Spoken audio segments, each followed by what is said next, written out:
Welcome to the Daily Actor Interview Podcast. I'm Lance Carter.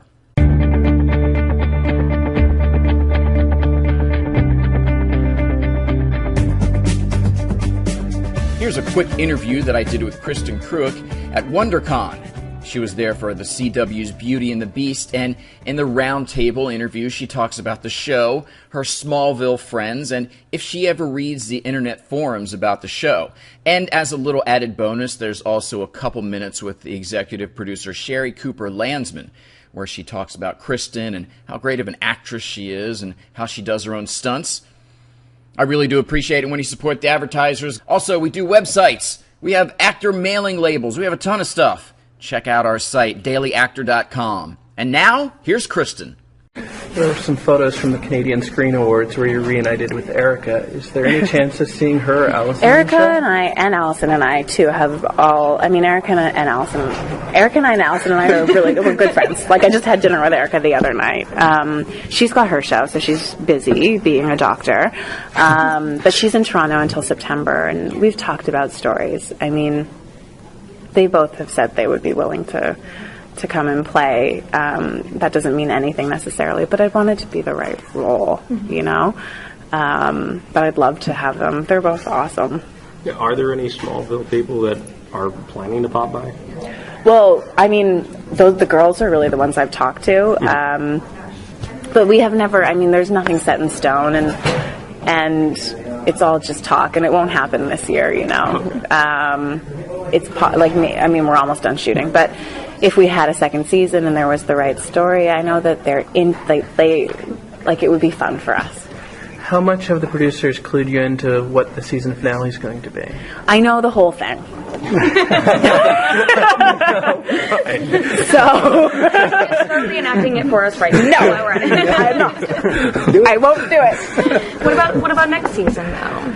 I can't think that far ahead. We don't even know if we have a second season. When do you find out about that? Well, I think we'll find out close to Upfront.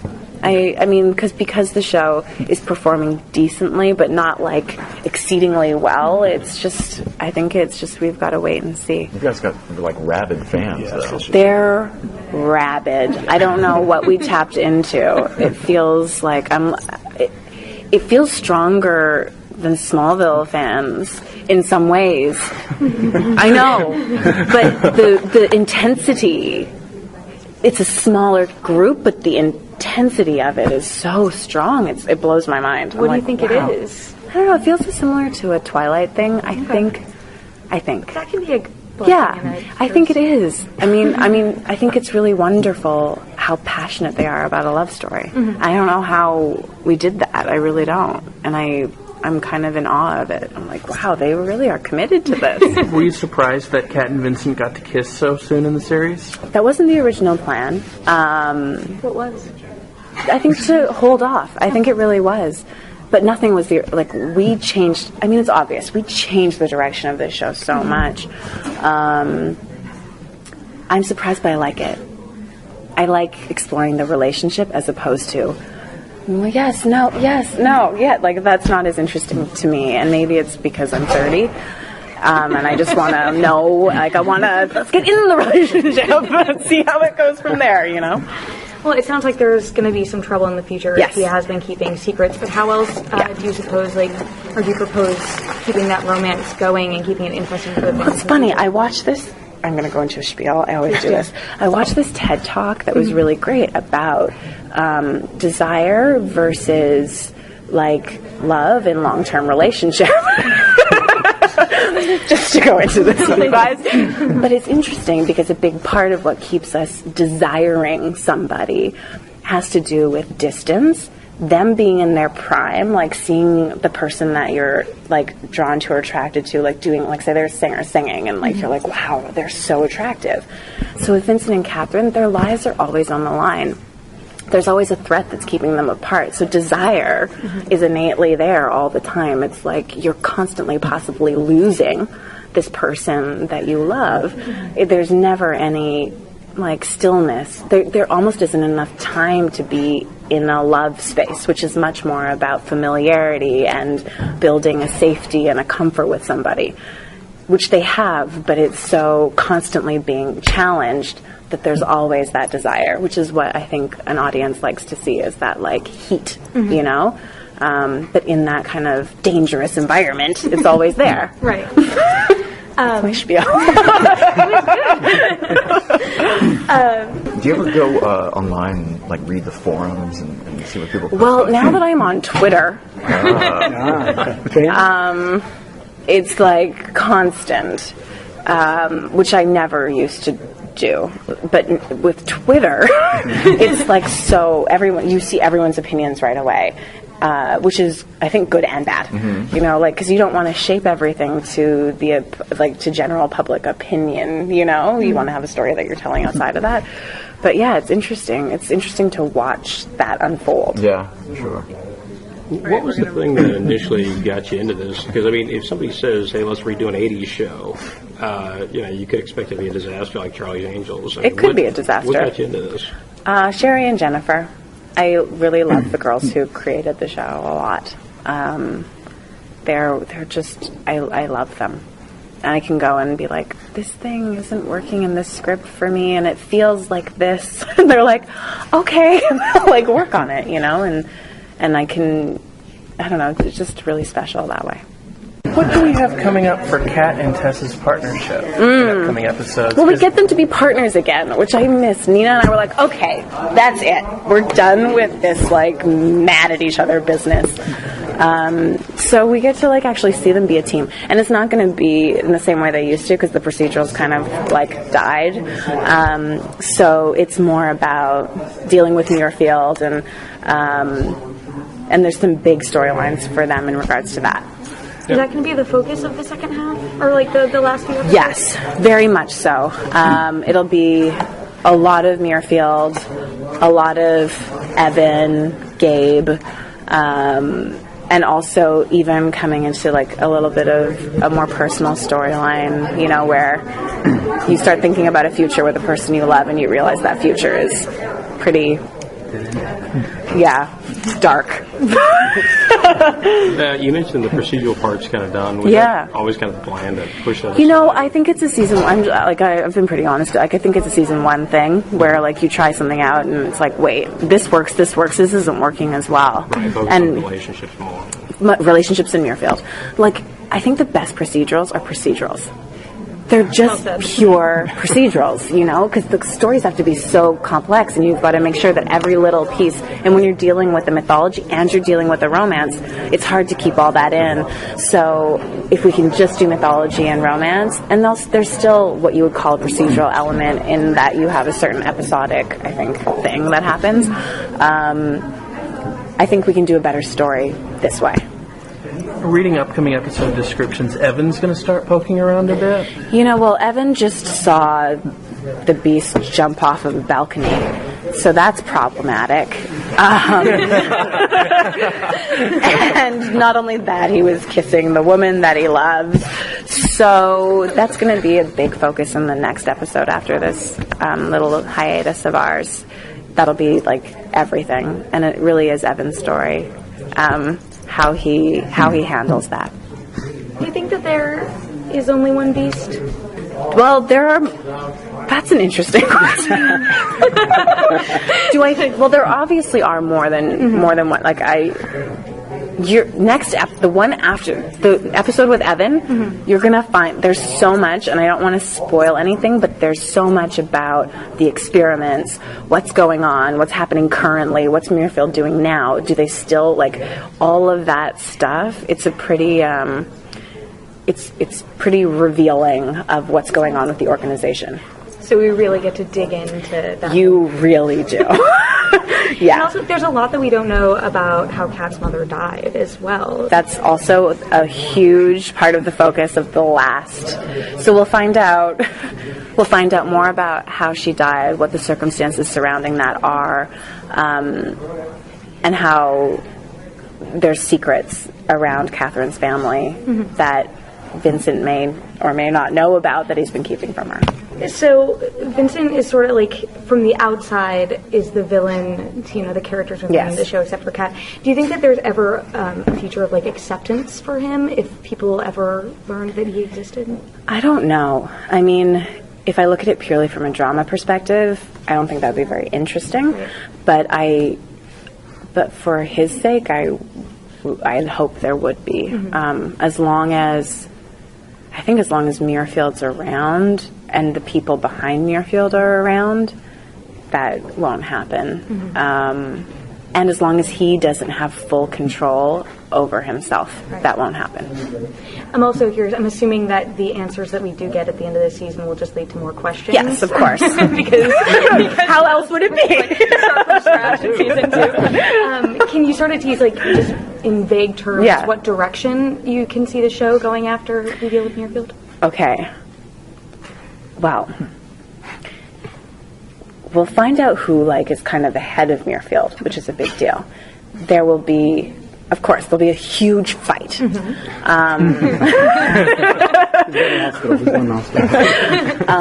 But by the end of the season, I'll put it this way: Catherine and Vincent are going to be in a situation where, I hate using these terms because they're so vague, but I have to be vague. Everything has changed between them. Her understanding of her entire life is different. He's in a bad situation. It's bad, and they have to figure it out. I don't know how they're going to. It's a complicated situation. You're welcome. Thanks, Kristen. And now here's Sherry. I'm also curious, after working with Kristen on Smallville, what were some of the things that you really wanted to focus on giving her a chance to do in a show that she's the center of? Actually, the episode they're going to air, part of it today,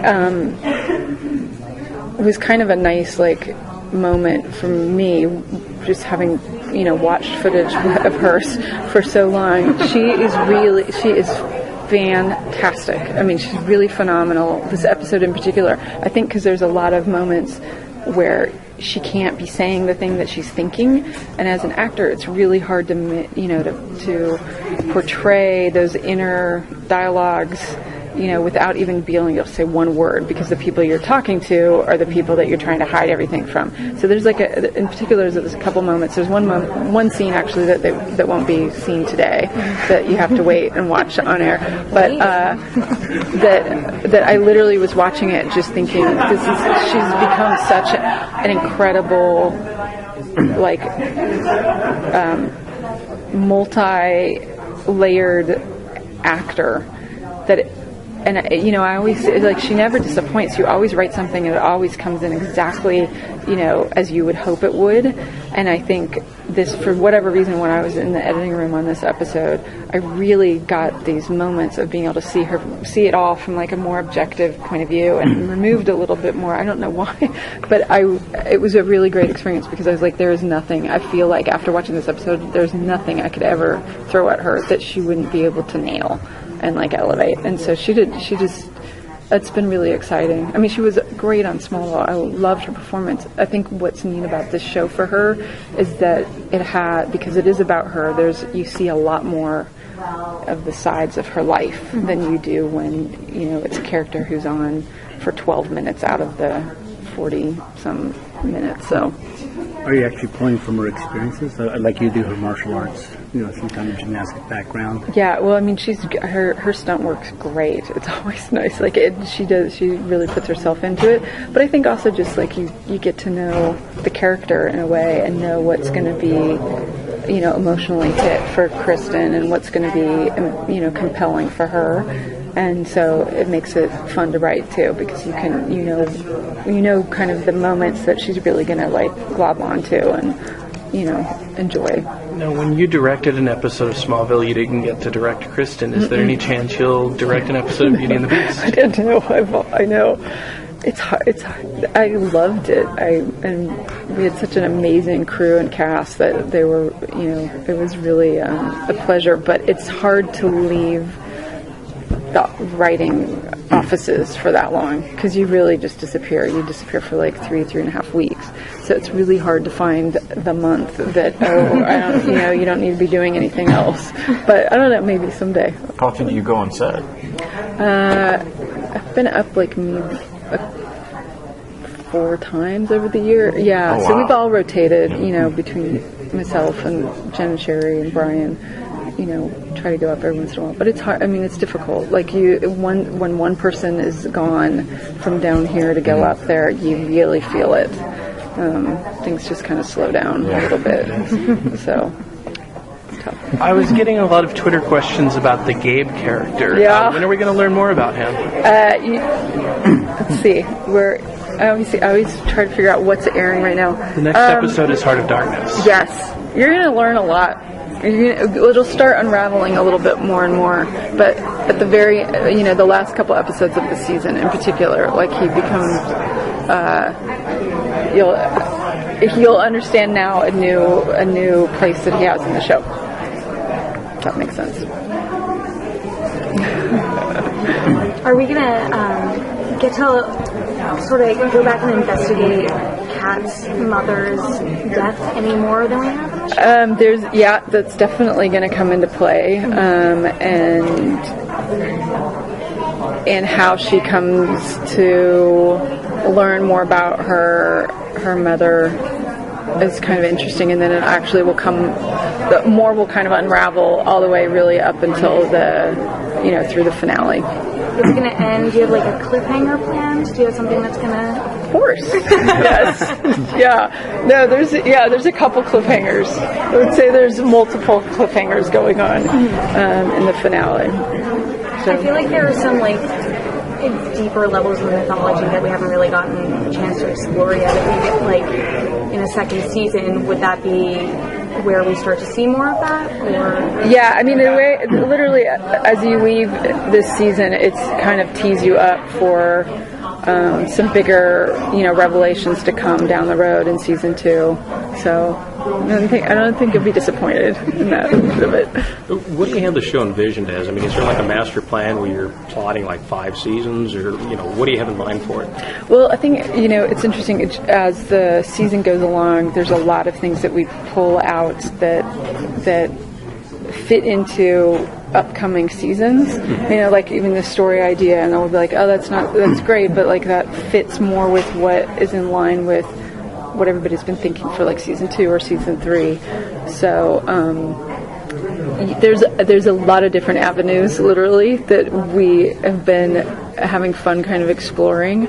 So it really is just about going back to and picking which ones kind of can tee up or work at the same time, because there's an incredible writing staff. But at this point, you don't have like any kind of master plan where you're saying we have to somehow get to that this point by this. Not specifically as far as like timelines, but there's definitely tent poles and big moments that all of us have been planning. It's just, but I can't go like episode 8, but there are tent poles that will be coming down the pipeline.